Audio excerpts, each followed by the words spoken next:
Vatan ichidagi qarindoshlarga xitob. Qon to'ksa, vatandagilar to'kidi. Jon bersimi, vatandagilar berdi.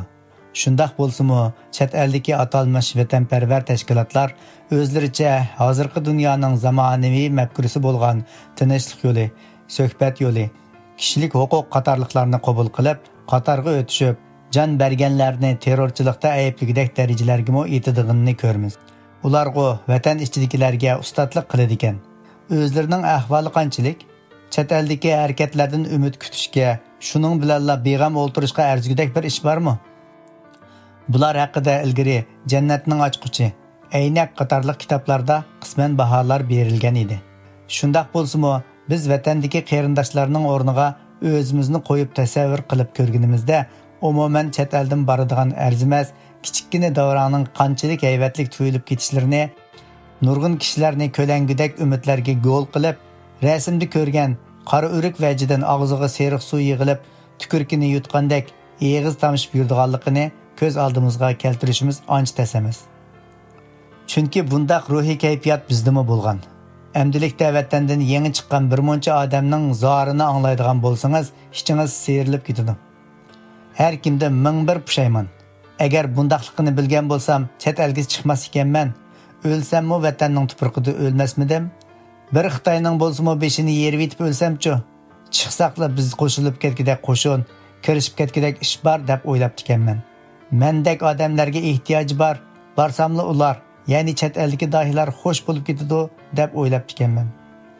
Yilg'icha ba'zi noto'g'ri maqsaddagi odamlar chet eldagi harakatlar haqida lilla bir gapni ko'tarib berishning o'rniga nemishqidir odam o'mundirdigan hikoyalarni so'zlab bordi. Bu xalqimizning g'aflat uyqusini davom qilishini, hech qanday bir qarshilik yo'li, ya'ni o'zining chomig'iga yarasha qarshilik usuli va o'z ahvoliga muvofiq ozodlik yo'li ustida izlanish yoki hech chorasi bo'lmagan taqdirda qul bo'lib sharmandalarcha yashagandan ko'ra bir dushmanning bir muhimmatini yo'q qilish badaliga mardlarcha o'lish yo'lini tanlashini cheklab keldi. Bu holda ketaverish dushmanning o'xshamagan yo'llar bilan bizga yuqtirib qo'ygan tinchlik talviligi, o'zimizdagi beg'amlik, asossiz tamolar davom qilish bilan dushmanning vatanimizning tuprog'ida 10 hatto 100 birlik nisbatda ko'payishini vaqt bilan ta'min etadi. Shunga lilla gapni qilish ta'xirsiz zaruriyat bo'lib qoldi. Ba'zilar vatan xalqi ana shundaq umidlarga bog'lanib, har holda o'zini yo'qotib qo'ymay kelyotdi. Agar chet elda hech ish yo'qligini, ular uchun biror ishni vujudga chiqarayotganlar, chiqarish ehtimoli, hatto chiqarish niyatida bo'layotganlarning tayini yo'qligini bilsa, umidsizlikdan biroqli tugishib, qulluqqa tan berib ketmasmi deb qo'rqishidi. Bu qarash qarmoqqa to'g'ri deb qilsa-mu, nihoyatda nihoyatda xatodir. Agar egiz tikarning qop belida turib qolgan biri arg'amchi deb yilonning quyrug'iga esilib olgan bo'lsa, uning baldurroq buni bilgini yaxshimi yoki birdan bo'lsa-mu ko'ngli to'q vaqt o'tkazgani yaxshimi? Cheksiz dengizda tayanchsiz qolgan biri bir tal paxalga qo'li ilishsa, buningdan quruqlikqa oz qoptiman deb o'zini tashlab, hushini yo'qotsa yaxshimi? Yoki ko'zini yo'g'on echib, qo'liga ilishgan narsaning o'zidanmi bechora holda suv yuzida alanglab turgan bir tal paxal ekanligini baldiroq bilsa va hushidan ketmaslikka tirishib, kuchini yig'ib, qirg'oq tarafga ozroq bo'lsa-mu siljig'ini yaxshimi? Livan yozg'uchisi Jibran Xilil Jibran shundoq degan edi. Kishilar menga agar sen tatliq uxlayotgan qulni ko'rganingda, uni hargiz o'yg'atma, balki u erkinlikni tushayotgandir deydi. Men ularga agar sizlar tatliq uxlayotgan qulni ko'rsanglar, o'yg'itib, erkinlik haqida so'zlab beringlar deyman. Mana shundoq. Ularning davomli beg'am uxlig'idan uyg'onib, reallikka yuzlangani yaxshi. Keyingi chaqlarda chet ellarda ziyorat va tijoratda bo'lgan ba'zi tonilmish yozuvchilarimiz vatanga qaytib borgandan keyin e'lon qilgan safarnomalarida ba'zi yolg'onlarni qetib, chet eldagi ishlarni, bo'libmi chet eldagi Uyg'urlarning ahvolini ko'p turib ma'lum qilib, o'rin va beg'am mijozimizga yanami behush dorisi ichirgan edi. Undan boshqa ularning og'zaki tarqitib yurgan ba'zi laplari kishini texmi o'yga soladi. Chet eldagi Uyg'urlarning vatan qutqizish sanduqi degan sanduqi bormish. Yarim asrdan beri ular zakotlarni, ionlarni va boshqa vatanga atganlarni qog'oz pul qimmatdan qolmasin deb oltinga aylantirib mushu sanduqqa tashlaydi ekan. Hozir bu sanduqdagi oltin qancha 10 tonnaga yetibdi. Vaqti kelganda ko'p davlat qismlari kabi biror harbiy ittifoqning barliq chiqimini berib bo'lsa-mu, ishlarni bir taraf qilgudek iqtisodiy asosimiz bor ekan. Ikkinchisi, turklar debdilarki, sizlar sharqiy turkistonliklar bekor chiqim tartib yurmanglar. Hozir biz 2 soatda Urumchiga yetib berib, zarba bera oladigan aeroplanlarga ega bo'ldik. Vaqti kelsa sizlarning ishinglarni tez to'g'rilaymiz. Buningda diqqat qilishga tegishli 2 nuqta bor. Biri, texi vaqti kelmaganligini bildiryotdi. Bu tarixdagi va bugungi tinchlikchilarning muqomiga naqadar o'xshash. U holda vaqti qachon? Vatanimizga 100 million Xitoy yerlashib olgandan keyinmi? Hozircha ularga daxli qilmay turib turaylimi? Ikkinchi, chet elga chiqib, men bu laplarni xeli tekshirgan bo'lsam-mi, bundaq bir mish-mishga duch kelmadim. Agar yolg'on bo'lsa-mu, shundaq bir so'z jo'chak tarqilib yurgan bo'lsa-edi, u apandini sodiliqdan mushu ko'ch paranglariga ishinib, gap-tap ko'tarib beribdi-kan, bechora desak bo'ladi. Lekin bu yolg'onning bu yerda iznisimi yo'q ekan.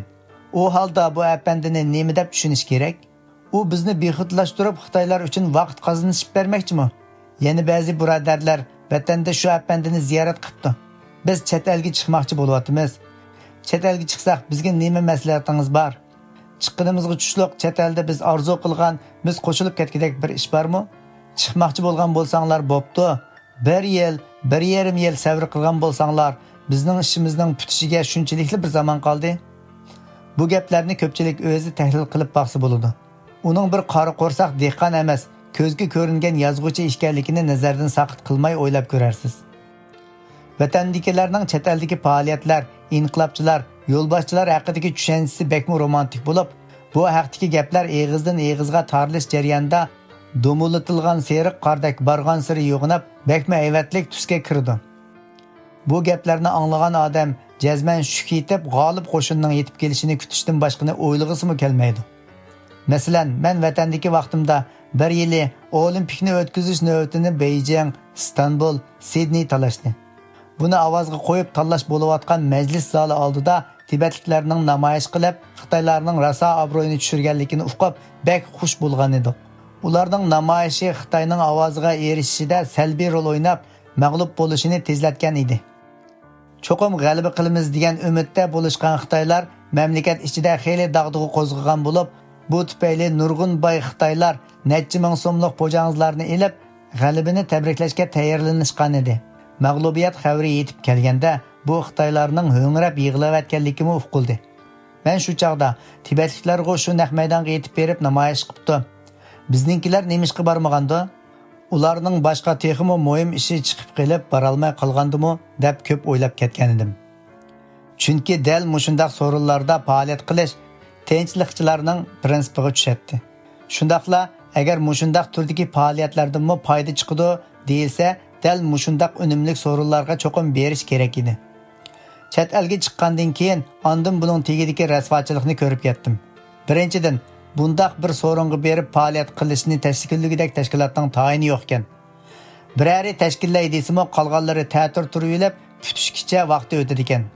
Ikkinchidan, bundaq so'rinlarga berish uchun ketadigan chiqimni ustiga olgudek iqtisodiy asosi bor tashkilot yo'q ekan. Uchinchidan, vatanparvarlarmi bundaq ishlarga kommunalning hoshasidek muomalada bo'lg'achqa, hamma chiqimi otchut qilib berilmagan ahvolda hech kim bundaq qimmatga to'xtaydigan vatanparvarlikni qilmaydi ekan. Demak, Nasriddin apandimning nesiga javob yo'q degandek bekorga vatanparvarlik yo'q ekan. Bir davlatda qurultay ochay desa, har qaysi davlatlardan vakillar o'mika kelib qatnashadi ekan, ammo eliqidek muhim xalqaro so'rinlarga faoliyat uchun berishga pul yo'q yoki cho'l yo'q ekan. Bu yil 2008-yillik olimpikni talashish va ovozga qo'yishga qarshi yana Tibetliklar Moskvada namoyish qildi. Ammo bu ish uchun komandirovka berilmaydigan bo'lg'achqa, Sharqiy Turkiston tashkilotlari hech qanday faoliyat uyushtirmadi. Abturdin. Yerim asrdan beri ashunchilik ish uchun chiqim qilolgudek bir iqtisodiy fondning yo'qligining o'zi hamma masalani, ya'ni chet eldagi ishning qaysi darajada ekanligini tushunib olishga yetarli bo'lsa kerak. Chet ellarda Uyg'urcha nashr qilingan matbuot buyumlarining sifatidagi nuqsonlarini ko'rib, shundaq o'ylagan ekanman. Ularning ichida til adabiyot xodimlari yo'q bo'lsa-mu, har holda g'ayrat qilib chiqarib yetibdi. Agar mendek birarsining chet elga chiqqanligini, shu yerlarda ishlab qilishni xohlaydiganligini uqibli qolsa, jon deb opirvasi kerak. Voy afsus-ey. Minglarcha afsuski, chet eldagi tashkilotlar, gazet, jurnal, matbuotlarimiz odam tanlashda qadimiy Xitoy podshohlarining do't bo'lsin, sodiq bo'lsin degan kadr ishiltish mezonini qo'llanadiganlar ekan. Biroq ular ta'kidlaydigan sodiqlik qandoqdir vatanga bo'lgan sodiqlik, siyosiy g'oyaga bo'lgan sodiqlik emas. Shu dahiga, shu chuprandi ideviy qarashga, yurt, mahalla, qabila, taraf degandek pastkash o'lchamlarga qaratildi. Yana bir tarafimi bor. Bundaq tashkilot yoki matbuot deganlarning bir odamni taklif qilib ishlatgudek ahvolimi yo'q.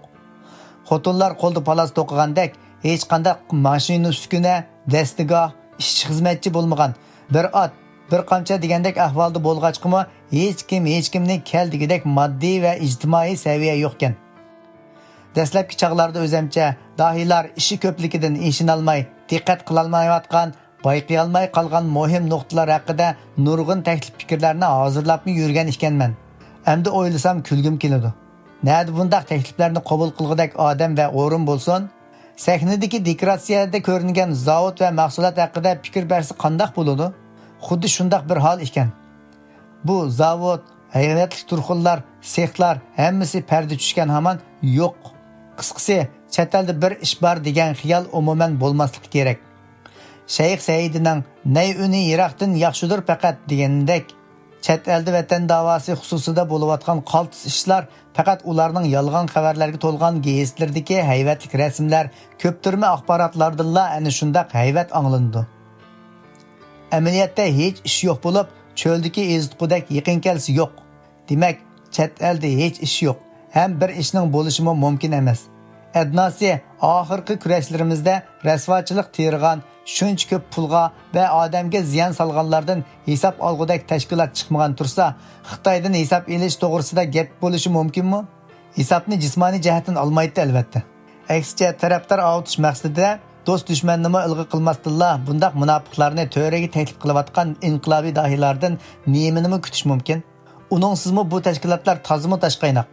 O'di xonimning o'michidek xoin, munofiq, gumonli shaxslar aralashib ketgan. Aksi Xitoy konsul bilan aloqador bo'lsa, inisi inqilobiy qo'shinning qozon beshida. O'zi tashkilotlarda rahbari o'rinda, ammo jimiki iqtisodiy muomalasi, tijorati Xitoyga aloqador. Bemalol berib kelib turdi. Bularni tushunish qandoq tas bo'lsa, tushuntirishmi shundoq tas. Ishni o'zlariga qilmasin. Qizil ko'zlik, ko'ralmaslik va ya o'zi qilolmaslik, qilay deb bel bog'laganlarga tuman bo'xtonimiz bordir degandek, agar birisi tashabbuskorlik bilan biror ish qilish niyatida qadam bassa, uningga tahdid, to'sqinlik qildiganligini alohida tilga elib o'tishga to'g'ri keladi. Bu haqda maxsus to'xtalamiz va majmuamizning keyingi sonlarida bu haqdagi sharmanda misollarni o'qirmanlarimizga sunamiz. Abdurdan. Buzmig'icha qurg'ili bo'lmaydi. Konusini o'rvatmay turib, o'rniga yengini dasatgili bo'lmaydi.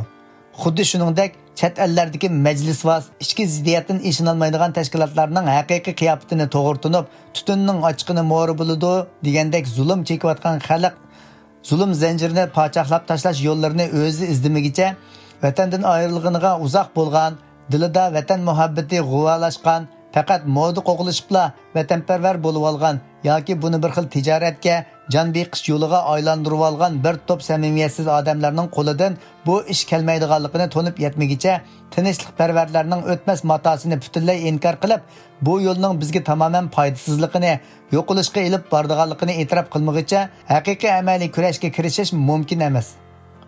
Yuqoridagi mavzularimizda qistirib o'tganimizdek, chet ellarda bak qamlashdi degan taqdirda faqat tashviqot va odam tarbiyalashni qilg'il bo'ldi. Agar sog'lom elib bora olsa, bu tashviqotning ma'lum ijobiy roli borligini inkor qilmaymiz. Odam tarbiyalash jihatda asosan hech qanday amaliy bir qadam tashlangani yo'q. Tashviqotmi sog'lom emas. Nemili bo'lmasin bu ishlar ko'ngildagidek bo'lgandimi, mustaqillik harakatimizda faqat kichikkina qistirun kuy bo'la oladi xolos. Vatan ichidagi harakatlar azaldan abadga asosli hal qiluvchi ahamiyatga ega harakat hisoblanadi. Undaq ekan, asosiy harakat qiluvchi keng xalq ommasini yolg'on ko'rintilar bilan go'llab, jim yetishga undash xohishlarga uzil-kesil xotim berish, xalqni bexudlikdan ogohlantirish intayin muhim. Vatan sirtida vatan uchun pul chiqaradigan oz sondagi kishilarni va hech unumi bo'lmasimi tirikchilik faoliyatini qo'yib turib, vatan davosi uchun mengayotgan oz sondagi odamlarni hisobga olmaganda chet eldagilarda o'z g'emi, o'z tirikchiligi, bola chaqa beqish halakchiligi allaqachon vatanni unutildirayotgan, vatan muhabbati yuragidan o'chgan odamlardir. Faoliyatdagi bir qism vatanparvarlarmi buni bir xil tijorat sifatida foydalanadi. Foyda chiqmasa tashlaydi yoki ta'tirchi ish qildi. Umuman, og'zidan boshqa hech nimasini dasmay solmaydiganlarning vatanparvarligi ishonchsizdir. Chet ellarda bizning ozodlik yo'limiz kompyuter orqali tadqiq qilinayotganmish degan laplarni anglagan to'q. Buni qanday odamlarning ko'tarib borganligini bilmayman. Har holda bu dushmanning uyqu dorisi tarqatishga mas'ul odamlari bo'lishi mumkin. Chet elga chiqqandan keyin ko'rdikki, bu yerda qanday qilganda non tepib yegili bo'ldi, hatto qanday qilganda Ahmadning ninini qo'lga tushirgili bo'ldi degan masala kompyutersizlar chala savat boshlar ichida tadqiq qilinadigan. Chet elda o'qiyotganlar ichidan dahi chiqish orzu umidlari tamomi bir xil xam xiyol. Chunki chet elda o'qitilayotgan kasblardan eng non tegadigan doktorlik ekan. Faqat shuningdilla bu bechoralar boshqalarga hojati tushmay, shundimi vatandoshlarning pat og'rib qelishi, ham og'irgan hamon boshqasining yeniga bormay, o'zining oldiga kelishi haqidagi tamo bilan o'z kunini ko'ralaydi ekan. Bo'lmasa o'z kunini ko'rish masalasimi qiyinroq bo'ladi ekan. Bu holda bizga dahi bo'lib bergidek kasblarda odam tarbiyalash imkonsizligi chet elda bola o'qitish orqali vatan qutqizish she'rin tushunimi ko'pikka aylantirdi. Bundan boshqa bizning chapsan aynib ketadigan yumshoq boshliqimizmi chet elda o'qiganlardan umid kutishimizni yo'q chiqirdi. Vatanga, xalqqa, millatga texmi ko'proq ish qilib beradigan, millatning mavjudligi va kelgusidagi mustaqilligimiz uchun urug' selish jihatimi unumli ishlarni qila olgan ziyolilar chet ellarda emas, dushmanning temir tapini ostidagi vatanda ekanligini, amaliy kurashlar bo'yicha ozodlik yo'lida haqiqiy kurash qilgan va qilayotgan inqilobchilarning vatanda ekanligini, ularning yo'l rasxotini hech kim otchot qilib bermasmi, xizmati uchun hech kim komandiribga bermasmi, ish qildiganlarning vatanda ekanligini shu anda haqiqiy his qildik. Undaq ekan, vatandagi qarindoshlarga xitobimiz tuvandikicha. Harakatning mangu maxfiyligiga sal qaramaslik, bu maxfiylik toki ozodlikcha davom qilsimi ortiqlik qilmaydi. Harakat boshlanishda kichik guruh holatida bo'lsa-mu, shu holatni davom qildirish, shaxsiy, ya'ni yakka harakat shaklida bo'lsa, shu holatni uzoqcha davomlashtirish kerak. Atalmış cho'ng guruhlarning, katta tashkilotlarning, atalmış buyuk partiyalarning og'zidagi laplariga qiziqib, ularga qo'shilib ketish ozg'unlikdir. Bu faqat Xitoylarning to'plash o'lishi uchun, oz chiqim bilan ko'p yo'qotishi uchunla foydali bo'lib, bizning maqsadlarimizga hech foydasi yo'q. Eng yaqinqi zamonda isbotlandiki, Xitoy territoriyasida harakat qilayotgan bir qadar amaliy kurash tajribasiga ega pishqon, istiqiylik shakllangan guruhlar chet ellarda paydo bo'lgan, quruq gapni chiroyli qilib, lapni yo'g'on etib qo'ygandan boshqa qo'lidan ish kelmaydigan oldamchi tashkilotlar, cho'ng ehtimolli bo'lgan dushman tarafiy o'rinlashtirilgan qora nurliq chiroqlarga go'l bo'lib, ularning atalmış bir tutash qo'mondonligini qabul qilibla, haftorligida to'pi bilan tutqun bo'lib ketishdi. Umuman, vatandakilar chet elda bizning qaltis cho'ng tashkilotlarimiz bor. Ular ajoyib zo'r ishlarni qilyotidi, ham qiladi degan xomxiyol orqasida chet elga talpinish xohishi bo'lmasligi kerak. Shundaqla bundaq xohish oqibatida o'l qishqi dastlashdan qattiq saqlanish kerak. Bundaq xomxiyollar bilan vaqt zoya qilib bexud yetish texmu xoinona qilmishdir. Chunki chet ellarda bundaq ulug' inqilobning hodisidan chiqarligidek tashkilotmi, undaq ulug' dohimi yo'q. Chet ellardagi hozirgi mavjud tashkilotlardagi illatlarni davolab saqaytishning xuddi koni uyni buzib, o'rniga yangi uy silishdek tasliki. Uningdan ko'ra oq yerga uy solmoq osonroq.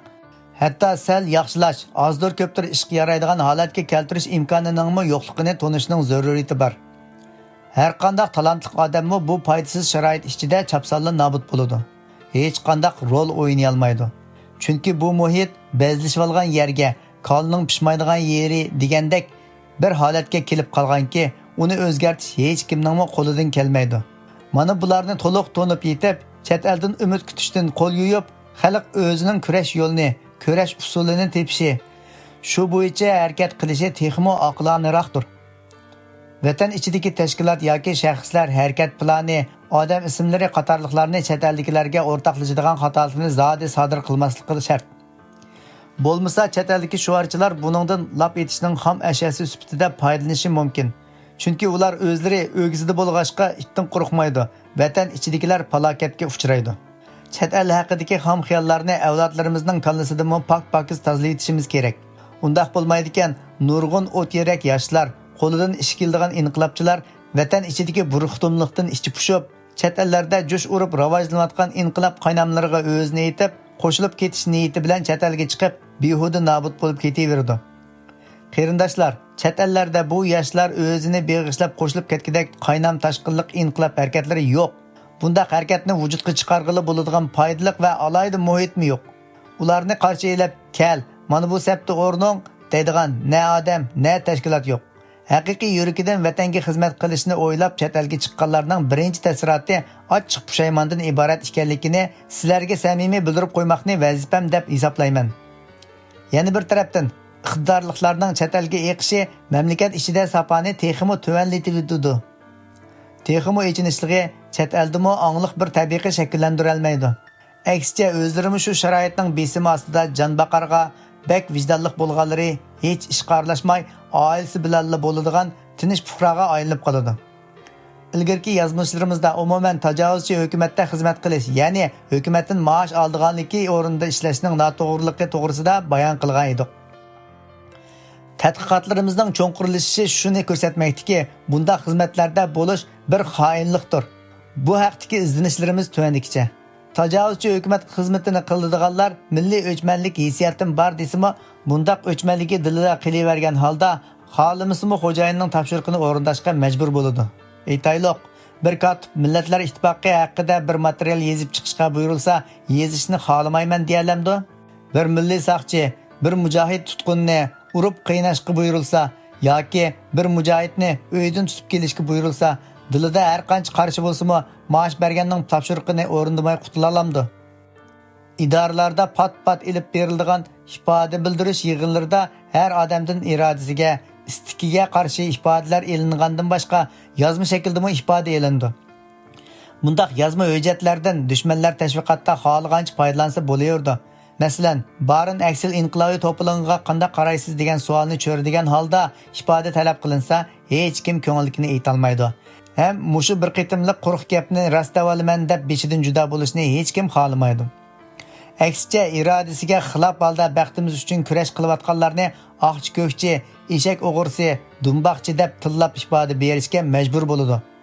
Mana bular umuman Xitoydan maosh olganlarning nisbiy xoinligining dalilidir. Hukumatga ishlaydiganlar o'tmishda maoshlik o'rin, alohida imtiyozlarni saqlab qolish uchun hech xijil bo'lmasdan manjuchi taqiya va kiyimlarni kiygan, uzun choch qo'ygan bo'lsa, bugun bizning eng angliq tabiqimiz bo'lgan xizmatchi kadrlar Xitoyning chog'inida ko'chaga chiqib yangir o'ynashga majbur bo'lmoqda. Yangir Xitoylarning an'anaviy milliy usuli abturdan. Chunki maosh berayotgan xo'jayin nemni buyursa shuni qiladi-da. Shuning uchunmi bularni xoin degan qarashning asosi bor deyishga bo'ldi. Tarix faqat xizmat o'rniga qarab, xoinlik darajasining egiz past bo'lishida. Bular emas, rasmiy josuslarning ba'zilari ko'proq qozonch keltirdi, ba'zilari ancha aplashtirilmaydi-ku. Uyg'urlarning Xitoylarga setilib ishlashi, bir-birini cheqishi, xuddi qushxonda bir-biriga yo'lab, chetib bog'langan, qon ozgiliga beshi sangiltilgan, qassobning bo'g'izlashini kutib yotgan qo'ylarning hammasi o'ladigan turibmi, bir-birini chaqqiniga o'xshaydi. Qassob selishtirib bog'lash musobaqasi e'lon qildi. Kim yaxshi yetib berdi, jim yetib berdi, oz tepishladi, ko'rimiz mana deb qiziqtirdi. Qo'ylar bir-birini cheqishga, o'zini aktiv ko'rsatishga boshlaydi. Men shu yetib silini kutyapman. Mavi yenimdagi bek tepchaklab ketyapti, ko'zlarini alaytyapti, siliga ochiq qilyapamdikin deb gumonlanib qoldim. O'lish hammaga. Josuslarga, xoinlarga rahim qilinmaydi. Xitoy hech birimizni ayab qo'ymaydi. O'lish navbati faqat vaqt tartibidagi ilgir-keyinlik xolos.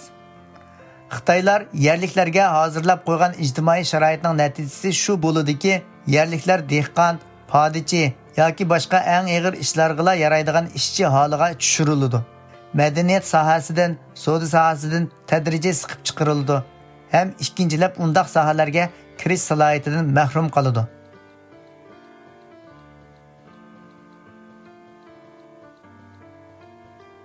1999 yili fevral Toshkent, 2001 yili Istanbul.